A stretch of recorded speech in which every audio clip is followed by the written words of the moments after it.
Welcome back into the GSMC Fantasy Sports Podcast, brought to you as always by the GSMC Sports Network. And for our third segment of the day, we're going to be doing our final positional rankings for Week 14 of the NFL season with the defense and special teams units you have to look out for.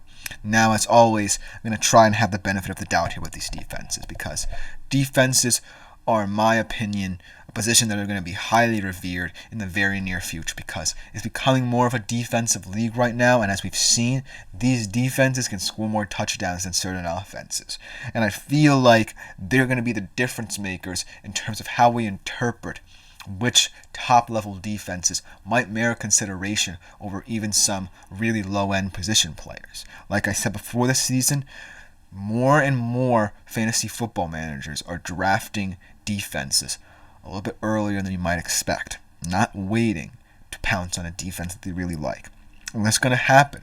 And these four defenses are going to be defenses maybe not necessarily in the future that you're going to want to look out for, but have been mainly consistent these past 5 or so years in terms of producing for you on a fantasy level.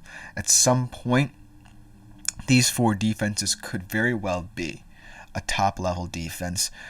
For example, some of these defenses have high-end talent that they're going to be able to maintain for quite some time, while certain of them, like one on this list, are going to be up-and-coming ones as well, who are going to be competing in their division for times to come.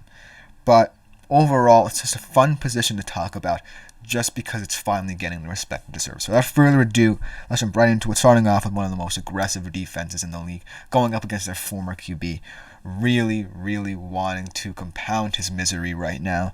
It's the Vikings going up against the Atlanta Falcons. This is the most favorable matchup you could find in this game.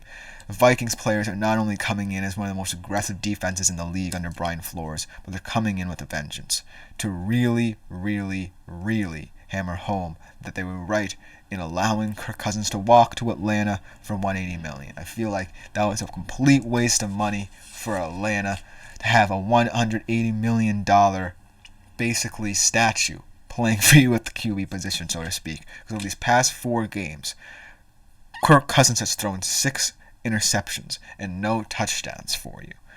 And I understand that, Michael Penix is sitting in the wings, but he did get you in first place. So if you're Atlanta, you made this bed for yourself. You can't necessarily get out of this situation by throwing a 25-year-old, 26-year-old rookie out there and expecting him to lead you to the playoffs.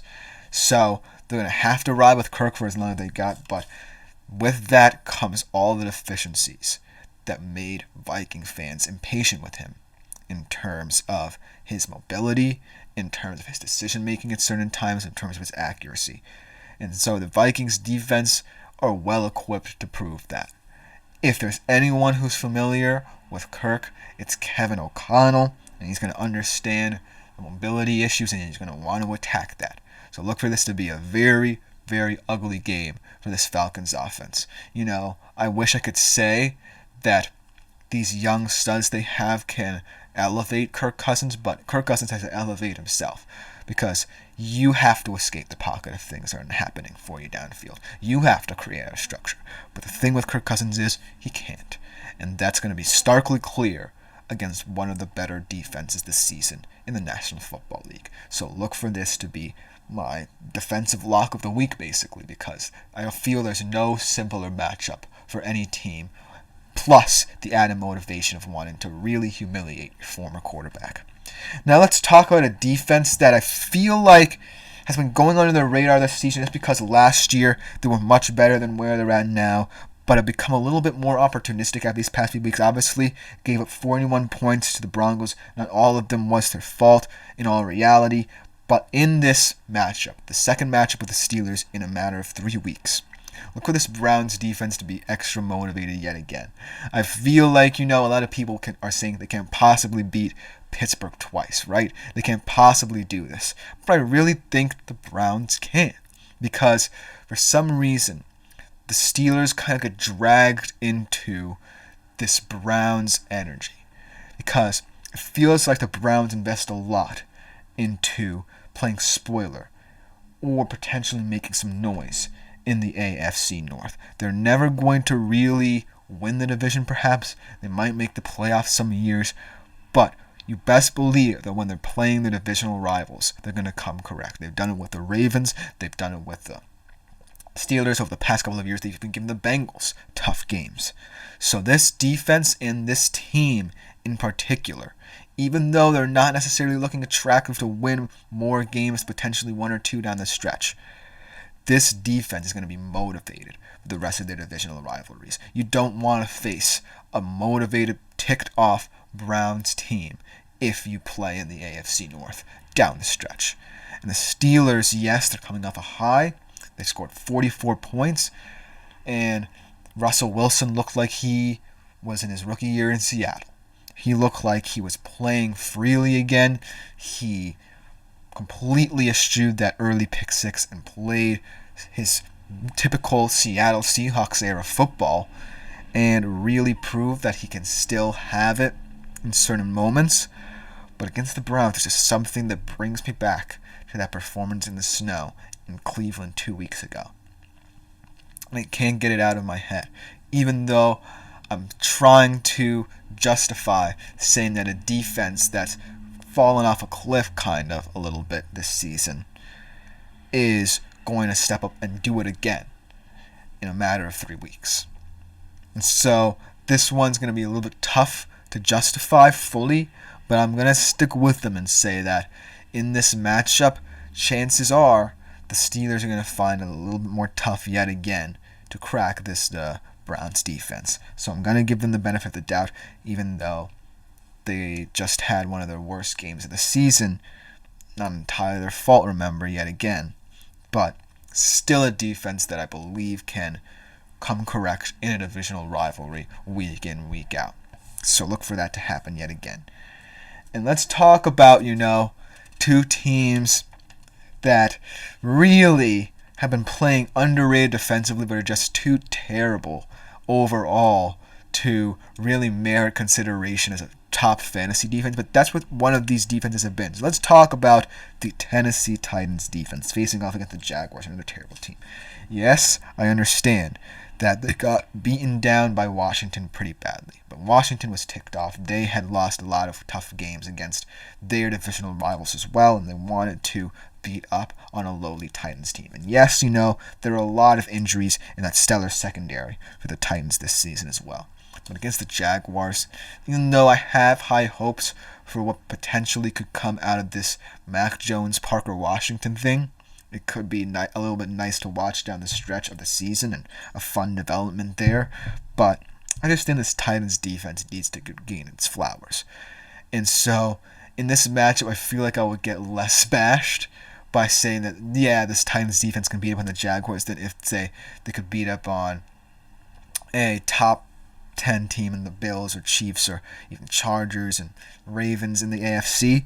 So that's why I decided to pick them for this week. Even though, they're not necessarily going to be highly coveted down the stretch as they play out this season, I just have to respect a unit that really has been stellar. A top 10 unit through and through this season as well. One of the top pass defenses in the league, one of the most physical run defenses in the league. And thus, when you get matchups like these where you can justify sticking to your guns and saying this underrated defense needs to be looked at a lot more, then obviously I'm going to shed the light on them because I have to. It's kind of my job here because I can just sit here and say, pick these top 10 defenses. They're always nice plays. But the Titans truly are someone that deserves respect. Maybe down the line, to become a more well-rounded team and potentially more people tune into this defense in order to understand how good it really is. But as of right now, they're a pretty bad team and their defense is an aberration. Maybe that's why a lot of people don't like them. But in certain matchups, right, where you think to yourself, well, this Titans team is so bad, but they're playing the Jaguars, just pick them. Because I guarantee you're not going to regret it. And maybe against teams like the Bills and the Chiefs in the future, they might actually perform pretty well if they have a solid foundation overall. So that's why you have to look at the Titans now and relate it to the future. because they truly are a stellar unit right now. And last but not least, this one can go either way, because I really want this defense to at least have some modicum of success.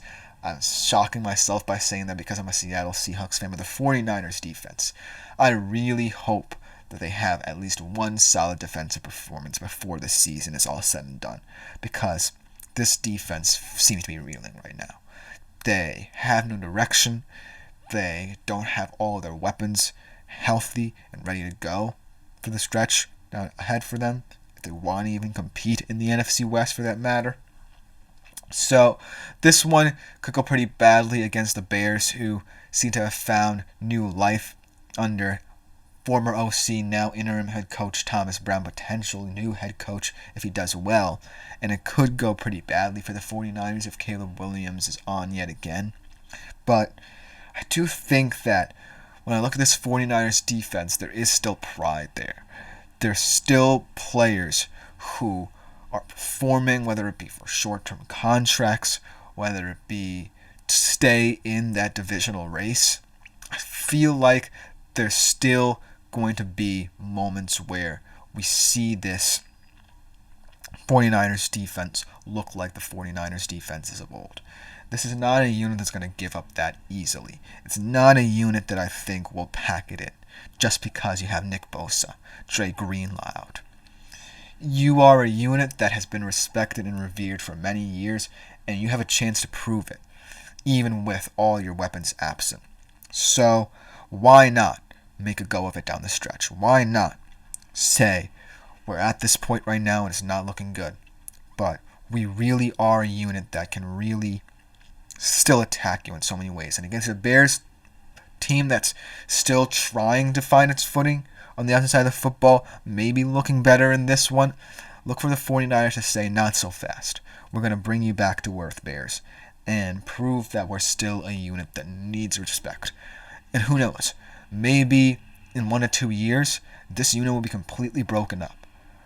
Their players will be scattered all over the NFL because they're going to have to focus on trying to retain some of these stars. They're in a very weird place, the 49ers.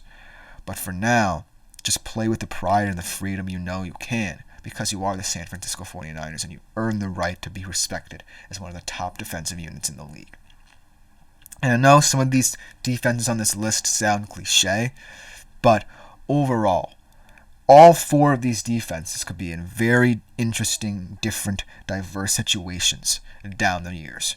So, kind of look at them now, and later in the future, maybe 3 to 5 years, determine whether or not these are truly defenses that can stand the test of time. Because what we're seeing potentially be a new revolution, where as teams' bottom feeders start to get better, their defenses will continue to perform at their levels as well. So maybe the defense like the Titans will usurp defenses like the Vikings and 49ers down the stretch. So look out for that as well. But that will just about do it for our positional rankings for this week. I hope you enjoyed them. But coming up next, we take a little bit of a transition into the world of college football, not previewing anything just yet. We're looking at some Heisman odds. I know a lot of people are saying this is a 2-man race right now, but I say otherwise, and a lot could happen over the Conference Championship weekend to prove that. We'll be right back after this short break.